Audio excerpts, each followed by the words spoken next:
Kali ini Jokowi benar-benar tak bisa menghindar dari korup kuota haji Menak Yakut. Bahkan dengan bukti ini KPK buka peluang panggil Jokowi untuk diperiksa. Ada pula pengakuan mantan staf Yakut yang beberkan semua carut-marut haji saat Menak Yakut dan ungkap raihan hingga puluhan triliun dari permainan tersebut. Masa iya uang triliun yang dihabiskan sendiri? Tapi apa KPK berani panggil Jokowi? Ini kalau kita nggak sampaikan dosa, bro. Punya dengan nama Allah. Iya. Kalau kita berbohong sama 1 sampai 1000 orang, katakanlah masih bisa dihitung, bro. Tuh, ini ratusan ribu tamu Allah yang kita bohongi. Iya. Bahaya, bro. Terus nggak bohong, menyampaikan informasi tetapi ternyata informasinya tidak dilaksanakan gitu ya. Tetapi kan kita merasa ikut berbohong lah. Oke. Ya sewajarnya secara moral kita merasa ikut berbohong, walaupun yang berbohong adalah Menteri Agama. Komisi Pemberantasan Korupsi membuka kemungkinan memanggil Presiden ke-7 Joko Widodo dalam kasus dugaan korupsi kuota haji 2024. Pencegahan ke luar negeri kepada para yang bersangkutan tentu dibutuhkan penyidik agar yang bersangkutan tetap berada di Indonesia supaya dapat mengikuti proses penyidikan ini dengan baik. Jadi hitungan sementara dari KPK itu 1 triliun lebih itu ya mungkin baru tahap awal lah. Ya. BPK yang akan membenarkan nanti, saya yakin bahwa itu kerugian negaranya akan lebih dari 2 triliun. Ya. Tapi konteksnya tidak hanya itu saja. Kerugian yang diderita oleh masyarakat karena mengularnya antrian menunggu jangka panjangnya itu adalah 17 tahun sampai 47 tahun. Sekarang, Gusmen, mohon maaf aja saya Menteri Agama tidak minta maaf. Tidak minta maaf, dan itu padahal sudah diumumkan. Saya berkeyakinan, saya mendapat keluhan beberapa kepala-kepala di Kementerian Agama daerah, mereka ditagih sampai malu. Saya sendiri aja ditagih, saya bukan orang Kementerian Agama. Ditagih sama, termasuk di situ ada bule saya, ada adik saya, dan itu yang kemarin ikut gak dapat itu. Ada demo, mereka membawa 6 keluarga di sana, nggak dapat itu. Menurut Undang-Undang 8 2019 yang menentukan itu menteri. Oke. Ya udah terjawab dong. Siapa yang bakal? Tapi kan tidak ada korupsi kalau tidak ada kerugian negara. Kan perdebatannya adalah yang jumlahnya 20.000 kuota itu diubah, yang 8% itu yang menentukan siapa, sehingga kemudian itu jadi 50%. Ya, saya setuju itu melanggar aturan. Terus yang berdasarkan, kalau tidak salah, mohon dikoreksi nanti ya, tidak rekan-rekan, Undang-Undang Nomor 8 Tahun 2018 kalau tidak salah, ya di situ bahwa pembagian untuk kuota haji itu 92% untuk reguler dan 8% untuk khusus, ya seperti itu. Bahwa ada fundraising, pengumpulan uang yang luar biasa, konon sampai 2-3 triliun, dan entah siapa yang diuntungkan dari pengumpulan uang haji tersebut. Itu diduga itu mengalirnya juga tidak ke kas negara. Oke. Tapi dinikmati oleh kelompok yang sengaja. Itu sengaja ya. Berarti sengaja. Ada mens rea atau evil intention, jadi niat jahatnya itu untuk menjual dengan harga yang lebih tinggi. Nah, dia dapat margin dari itu, kerugian masyarakat dan juga kerugian negara. Yang seharusnya alokasinya itu adalah kepada haji reguler. Diai sama orang-orang, ditagih karena saya melakukan begitu. Yang kedua, menterinya ini loh, nggak pernah minta maaf. Tapi ketika ONH reguler dimasukkan kepada ONH khusus, maka harganya sudah tidak terkendali.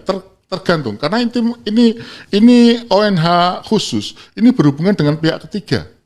Iya ya, ONH plus kan.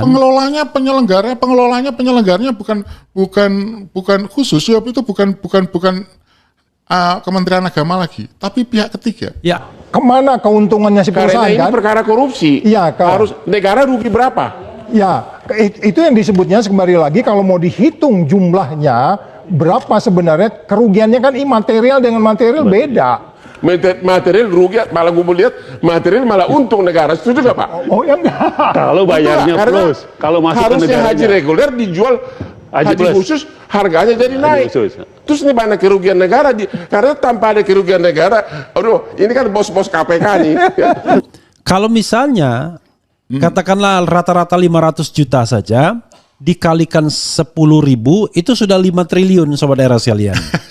Dan ini sebetulnya Ya gini, kan? Prof. Oke, silakan teruskan. Yang saya permasalahkan adalah ketika saya mempelajari, menanyakan, itu sebetulnya ada sebelum 20.000 itu ketentuannya itu ada di dalam perjanjian rapat kerja antara DPR RI Komisi 8 dengan Menteri Agama, itu akan dijadikan reguler. Juga adanya keputusan Presiden. Nah, tahu-tahu Menteri Agama membuat aturan sendiri, dikasihkanlah. Dan ini ketemunya setelah, mohon maaf saja, setelah pansus, informasi yang saya dapat, pansus DPR RI dalam hal ini yang diketuai oleh Muhaimin Iskandar, ya, Caimin, Gus Imin, kalau saya panggil Gus Imin, itu menemukan itu. Dan ini memang saya sampaikan ini saya protes pada mereka. Kok ini bisa gitu. Kok ini bisa, ini gimana ceritanya? Ini harus jelas. Kan harus risetnya jelas. Kenapa? Apakah karena memihak kepada kepentingan jamaah? Kalau dipaksakan ditambah semuanya diambil oleh reguler, dampaknya adalah pada keselamatan jamaah. Karena daya tampung Al-Mujna itu kalau ditambah 20.000 ditambah 10 adalah. Menurut Bapak apa? Ya menurut saya ini harus clear. Tidak boleh ini Menteri Agama mengambil keputusan karena sudah ada kepresnya juga, sudah ada rapat kerja, sudah ada aturannya. Ngapain ada apa Menteri Agama? Nah, saya menduga, Prof, menduga saja ya, karena haji khusus ini pengelolanya bukan Kementerian Agama, pihak luar. Maka ada kong kali kong, saya duga ada kong kali kong karena pihaknya pihak ketiga, PT penyelenggara bisnis sudah ini. Pemanggilan terhadap semua saksi tentu tergantung kebutuhan dari penyidik. KPK terbuka untuk memanggil siapa saja yang diduga mengetahui konstruksi perkara ini dan dapat membantu membuka dan membuat terang dari penanganan perkara ini. Lalu dikatakan, Prof lihat ini bocor halus 800 juta itu diwawancara itu masalah ini. Wartawannya yang wartawan Tempo itu ngomong. Iya. Teman saya, saudaranya 450 juta. Berangkat. Kita ngomong, lari kemana?